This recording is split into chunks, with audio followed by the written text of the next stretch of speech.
Welcome to Strange Dimensions, where we explore the peculiar and the surreal in technology, science, and the human experience.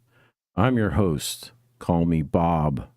And tonight we'll take a journey into the fiber optic dimension, a realm that stretches the limits of our understanding, where light travels faster than thought, and strange occurrences reveal hidden mysteries of our connected world. Prepare yourself for a tale that blurs the line between reality and the extraordinary, where the seemingly mundane becomes extraordinary. In our modern world, we believe ourselves to be more connected than ever. Fiber optics make it possible to send information across great distances in the blink of an eye, creating a tapestry of communication that binds us together. But what happens when that connection becomes an illusion? Imagine a world where the very cables that connect us also ensnare us. What if the data flowing through those fibers holds secrets that we were never meant to uncover? In this dimension, we must ask ourselves, are we truly connected, or are we merely threads in a vast web of manipulation? Our first story is rather strange. Hello, my name is Harry, and I'm here to tell you a few stories this evening. Dr. Strange was a world-renowned surgeon, well known for his precise surgical procedures. He was recognized in 2015 for his advancement in medicine with a combination of data transfer from the use of fiber optic cabling into implanted microchips in his patients. This achievement earned him the Nobel Peace Prize. In 2016, after a devastating car accident damages his hands, rendering him unable to perform surgery, Dr. Stephen Strange seeks a healing through traditional and experimental medicine. When it all fails, he relies on the use of OM4 multimode fiber optic cabling. This delivers speeds of 100 gigabytes per second of data transfer from a database to chips that have been implanted in his hands. This allowed his hands to become even more powerful tools than before. Learning about his new abilities with his hands, Dr. Strange was now able to use high-speed data rates to transfer data from from one universe to another with the flick of a finger. This new illusion allowed Dr. Strange to move through multiple universes all at the same time, while seemingly defying reality thanks to fiber optic cabling. Dr. Strange has become the father of time travel, and learning how to travel at the speed faster than the speed of light using qubits and fiber optic cabling, defying all illusional reality while traveling through many realms of time. Dr. Strange has last notably been seen working alongside Tony Stark on a remote planet of Ceti Alpha 5, developing OM6 soft tissue implantable fiber. Along with the help of Con Ninian Singh, and they began to work on a new race of life forms called the Borg. Back to you, Bob. As we delve deeper into the fiber optic dimension, we encounter the phenomenon of phantom signals, strange occurrences that defy explanation. Consider this. A family receives a mysterious message in their home sent over fiber optic cables, but no one seems to know where they came from or who is sending them. In this eerie scenario, the fiber optic network becomes a conduit for voices from the beyond, whispers of the past, or perhaps signals from an alternate reality. As we navigate through this unsettling narrative, we explore the implications of our technology reaching into realms we cannot perceive. What do these phantom signals reveal about our own understanding of existence? That brings us to California, and we all know what takes place in California. Very strange things, and it's been noted that Dr. Strange has been in California recently as well. But on to this particular story. Back in 1982, the Freeing family moved into a suburb home in California. At the time, in California, California Communications Division just finished running their first fiber optic cabling through a residential neighborhood, connecting people together like never before. Strange occurrences began to take place when their youngest daughter, Carol Ann, starts communicating with spirits through the static on the family's television set. At first, these interactions seem innocent, But soon, the spirits turn malevolent, disrupting the household, and increasingly frightening phenomena begin to happen. The situation escalates when Carol Ann is abducted by these forces and pulled into a ghostly realm.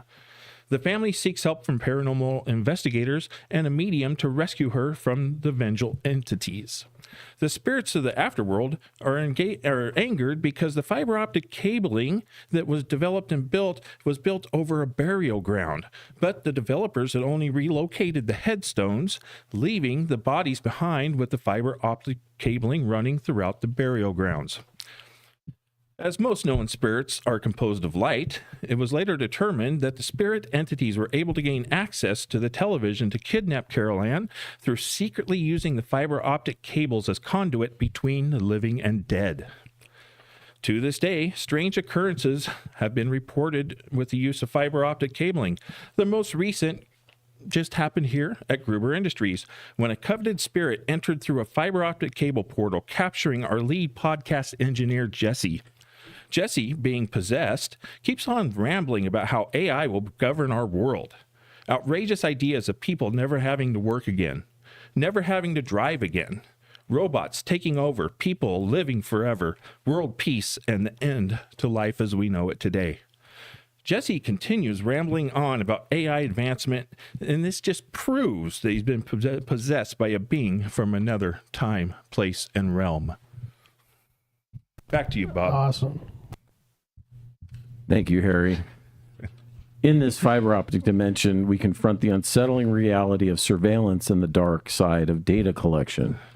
Imagine a world where every action, every word, every thought is monitored through the very cables that connect us. A surveillance state powered by fiber optics. What happens when our desire for connection becomes a tool for control? In this chilling tale, we explore how the omnipresence of technology can lead to a loss of individuality and freedom. Are we sacrificing our privacy for the sake of convenience? And if so, what are the consequences of living under the watchful eye of a digital overlord? Our next story does involve a digital overlord. In 1984, a woman named Marge Thompson and her daughter Nancy lived at 1428 Elm Street in Springwood, Ohio. Fiber optic cabling had previously been installed in the neighborhood back in 1983 by the Springwood City Council. Frederick Kruger was the lead technician on the job and subsequently used the fiber cabling for his own surveillance and spying on the people of Elm Street. Frederick later discovered that by using multimode cabling, he could transform his thoughts into data light code and then deliver them himself into the dreams, or should I say nightmares, of the teenagers living on Elm Street as they slept. Freddy became his nickname, and nightmares became his sentence. It had been said that Freddy had invaded the dreams or nightmares of 20 victims through transgression use of multimode fiber optic cabling. Nancy, the daughter of Marge, is said to be the only survivor of Freddy's attacks, and this has simply been noted that Nancy only survived because her home had category copper cabling installed in it and had not yet had fiber optic cable installed like the rest of the neighborhood. The teenagers all had a nice little jingle that they came up with for Mr. Freddy Krueger. It went something like this. 1, 2, Freddy's coming for you. 3, 4, crush the fiber core. 5, 6, install category 6. 7, 8, stay away from OM8. 9, 10, 0 latency. Freddy's here again. Back to you, Bob. Thank you, Harry. As we journey through the fiber optic dimension, we encounter the idea of crossing the threshold into another realm. What if, in our quest for faster connections, we inadvertently open doors to alternate realities? In this scenario, a group of engineers experimenting with fiber optics discovers a method to transmit not just data, but consciousness itself. They find themselves stepping into a dimension where their thoughts and emotions manifest in ways they never anticipated. Here, we ponder the implications of our technology extending beyond the physical boundaries. Could we tap into dimensions previously unseen? Our next tale involves, well, a young Elon Musk. Those of you that don't know who Elon Musk is, well, you should know who he is. He's rather inventive throughout the years and has brought us multiple loads of science. Back in 1992, Elon Musk's science team began human trial and research on a new Neuralink technology.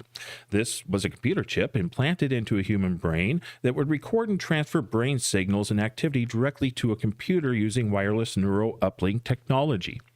The first implant was given to Job Smith. Job Smith was a simple-minded gardener who was known for, mowing lawns and simple living. When his implant's intelligence rapidly increases, though, he develops extraordinary mental powers, including telepathy, telekinesis.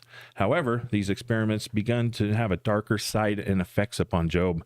Job becomes increasingly unstable and dangerous, seeking revenge on those who mistreated him and planning to merge with them through virtual fiber optic multiplexing. Job realized that uploading his consciousness using fiber optic cabling would allow him to be able to travel the globe at the speed of light, becoming a godlike entity. To stop Job, the FCC had used media converters all around the world at access points, converting the fiber optic cabling light into copper cable transmission signals. This slowed down the rate transfer of data speeds, causing the data to back up, leading to the neural link in Job's brain to overload, causing his destruction.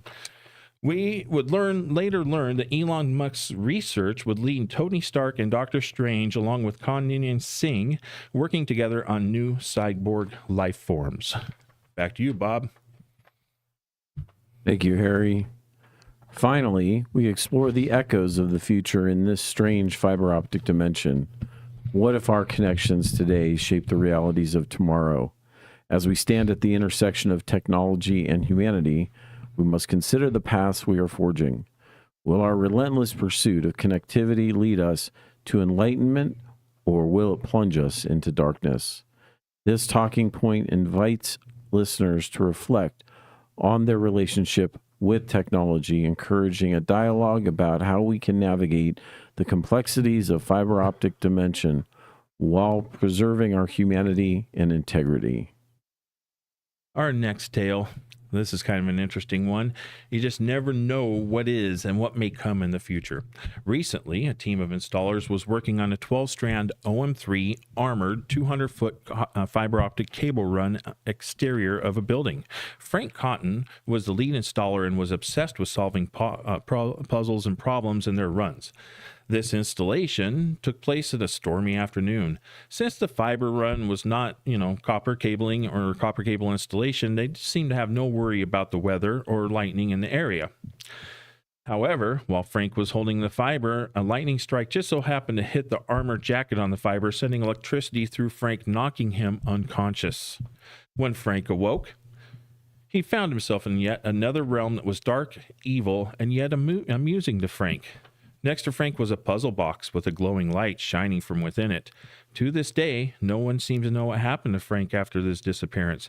It has been reported that Frank was last seen in 2023 at the home of Elon Musk, installing new fiber run within his home workshop with his team called the Cenobites. It has been said that this mysterious puzzle box has been showing up randomly around the world at various fiber optic installations. Interesting. Back to you, Bob. Fascinating, Harry. Tonight, we've journeyed into the fiber optic dimension, where strange occurrences and unsettling truths await. As we connect through the invisible threads of light, let us remain vigilant, questioning the nature of our reality and the forces at play in our digitally connected world.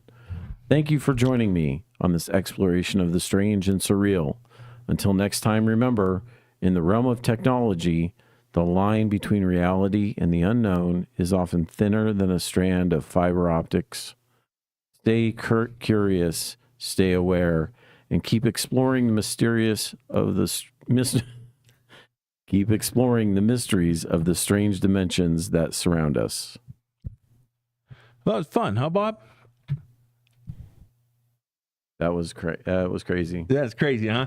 Anyway, we're having some fun today. It's Halloween, right? Yep. So happy Halloween, everyone.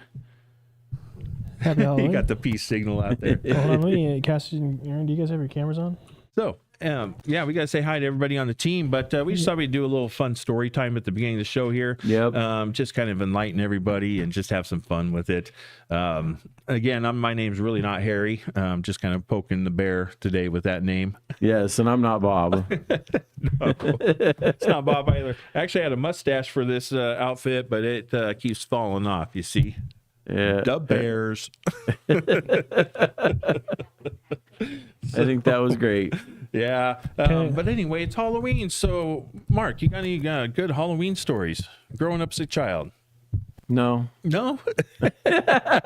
No, we used to dress up as hobos. I remember when Star Wars came out, so there you 1977, I dressed as a Jawa. A Jawa. Right, Okay. and we had these little pen flashlights that had the little glowing that was luminescent ends, so you leave the flashlight on for a while be in and then there. it would glow green. So I had them taped to both sides of my head, and then had the hoodie and then had them glow. Oh, that's cool. Yeah. How fun. That was fun. Yeah, no, I just remember all the memories and fun we had as children growing up and trick-or-treating. For those of you taking your family out to trick-or-treat tonight, be safe. Yep. But have some fun with it as well.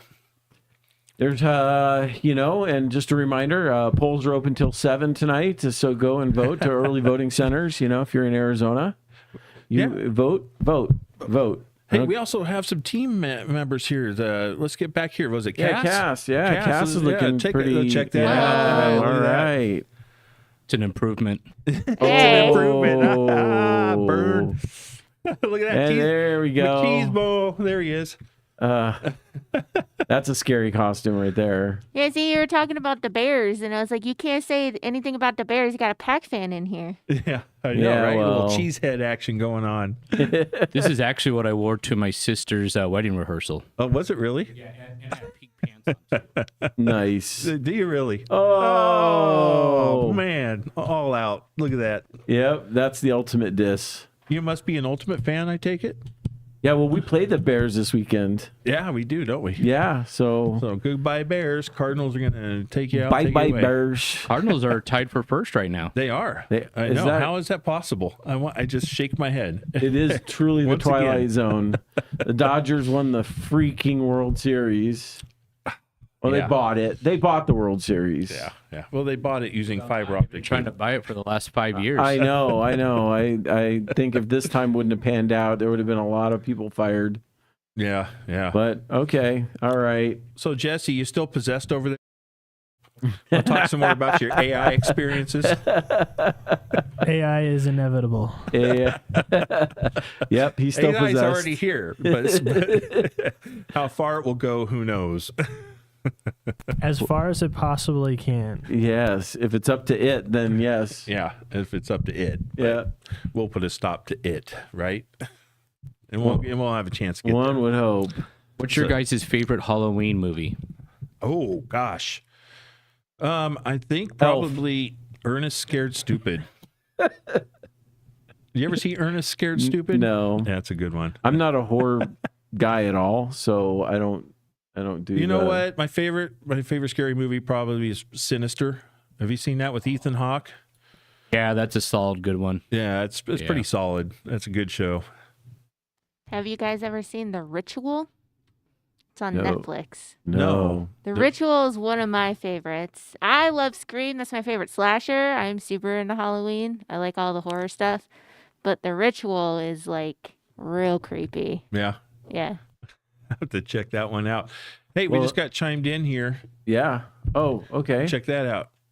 If you guys check out Gruber Motor Company's podcast, right? Great.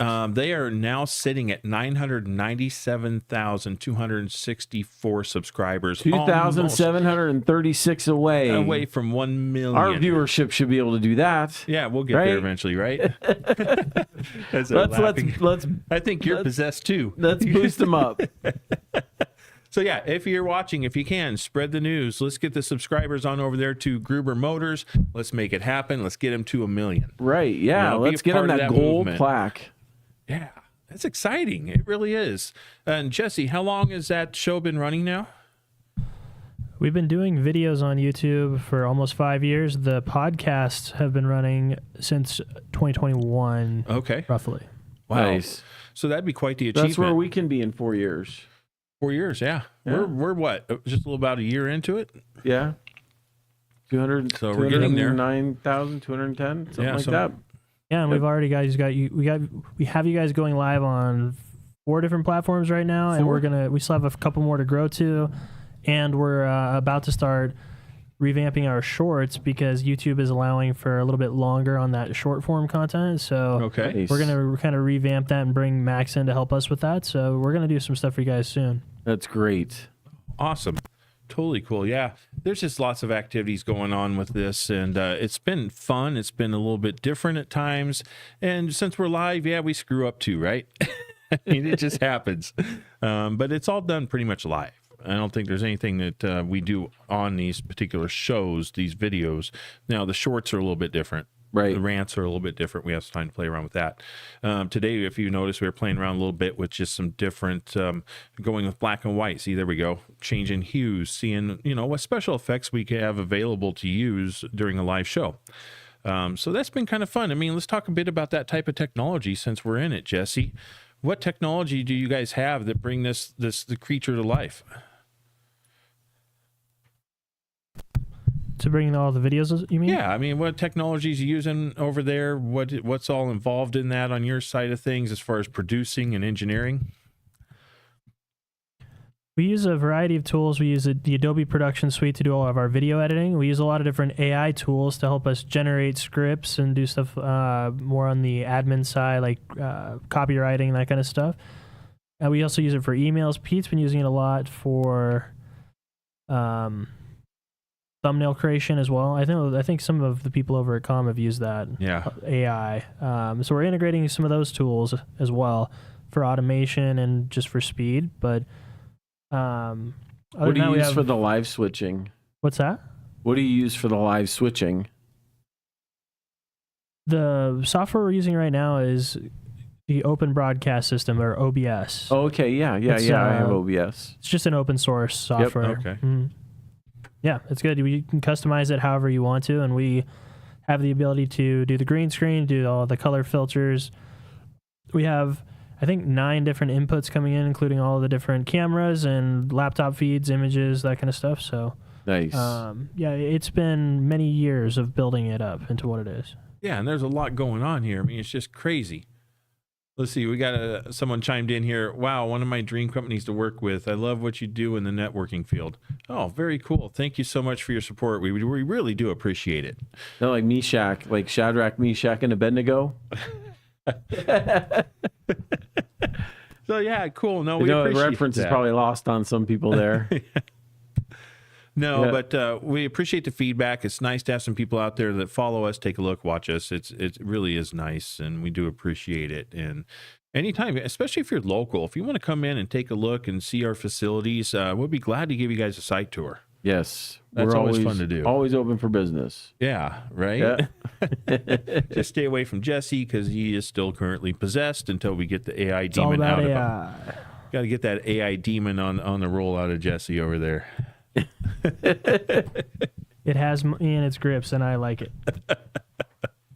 I know, Yeah, that's Jesse. all right. Okay, so what is the extremism of AI in your picture, Jesse? I mean, we talk about it, and some of the topics you bring up, I do find maybe a little bit more extreme, but not out of the realm of possibility.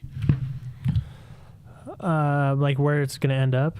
Yeah, I mean, you've talked, and sometimes I understand where you're going with it, and here's this extreme, and we're down over here. Yeah. So where is the top of that ladder for you? But there really isn't a top because we can't conceive of what it's going to do.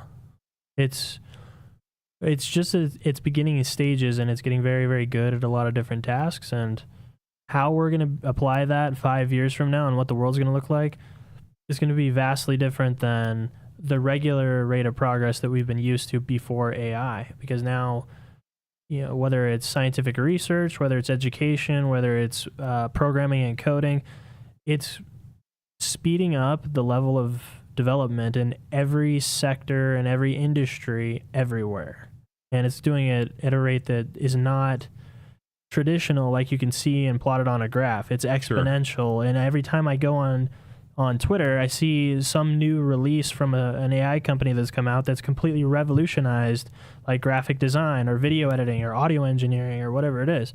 So just to say there's a ceiling on it or where it's going to go, nobody knows. You just don't know. Well, I will never give up being creative, right? I like creating things, and when I write, okay, where AI has helped me is that because we all have a voice, we all have a certain style when we write, and I like to mix it up, and so I'll write something, put it in there, and say, make it sound better, or make it sound like from this perspective, or whatever, and then it'll change it up.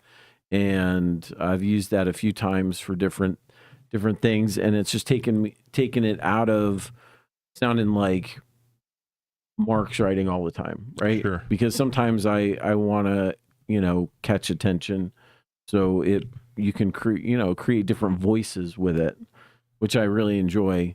There's a counter to that too. So what you just mentioned is you want to use AI to augment yourself and make it, if there's any spelling errors, if there's any grammatical errors. There's never any of those. You're using it to change your own tone, your voice, all that stuff. Right.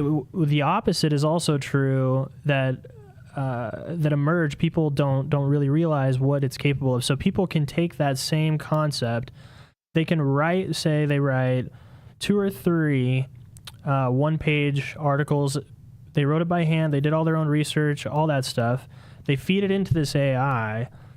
They tell it to mimic the style as closely as possible. Right. And then it spits out their homework for them. And it's in their style. So they don't use it to adjust their style.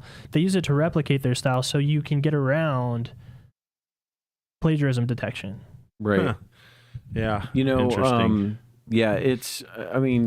There's different ways of applying it, and I definitely see the value. Have you ever, when you have a chance, if you haven't already done this, and you use AI like ChatGPT, type in the question bar, what do you know about me? Yeah, we were playing with this the other day. Mm-hmm. And Very interesting. You'd be surprised at what it tells you back. Yeah. It's kind of interesting. I'm really looking forward to Adobe and their video AI model. I signed up for a beta on that, and that should be coming out in not too long. A lot of video ones have been coming out lately. They're really, really cool. Yeah, it's very exciting. Well, and here's the thing that people don't recognize. We started using AI so many years ago to the point where people didn't realize it was AI, right? Mm-hmm. Especially when it comes to cell phones and everything that comes along with that. Now you're able to go on, and we didn't even realize, and there's like, I can Photoshop my picture and change this and change that. Well, AI is now the point now where the other day I took a picture on my phone. It automatically just went ahead and said, hey, boom, boom, boom, here's changes. This photo, this is corrected, that's corrected, took this out, made this look. It says, do you want this? Or do you want the original picture? Right. So now we're at the point now where I don't have to tell it. It automatically goes through and just... It does it automatically. It does it automatically now. My phone, I got the iPhone 16, the Pro Max one that came out like a month ago. Yeah. And it's the first one that has the chip designed for Apple Intelligence, the new AI. And they just released that software update yesterday. I'm going to start testing some of those features. But it's the first cell phone and the first mobile operating system that has artificial intelligence built into all of the operating system itself. So your mail app, your contacts app, every native app on the phone, you can now control with this AI, and they're going to release some of those tools. So it's now actually augmenting our hardware as well, not just the software tools. Wow. Okay. Looks like Mishak is saying he can't access the website from Kenya. Check our website configurations. Yep. So we intentionally block people that are outside of the United States and Canada and Mexico, because we do not do international shipping. We don't do any of that kind of stuff. And we tend to get a lot of spam attacks, particularly from Africa, India, and Asia. So really? Okay. In order to view our website, you would have to, there are some free ones out there, and there are some paid ones. Yeah, you'd have to use a VPN to just basically use an IP address here in the United States or in Canada or Mexico. Okay. That makes sense. Yeah. There are some other platforms out there if you want to take a look at what's going on. I know I personally work with DigiKey. Yeah. They may have access worldwide where you can go to DigiKey and take a look at our product line and our lineup set. Sure. You know, so there are some other companies out there that do are able to take a look at what we have available. Uh-huh. So, yeah. Harry, Bob, he said DigiKey. Just, make a note of that. All right. Yeah. Well, I think we are at our time. And I want to thank you for joining us for this special Halloween edition of Gruber Wired. Weird. For now, my name is Mark. I'm John, and thank you once again. Like, share, subscribe. Go to Gruber Motors, subscribe. We need to hit that million subscriber mark. There you go. And have a great Halloween evening.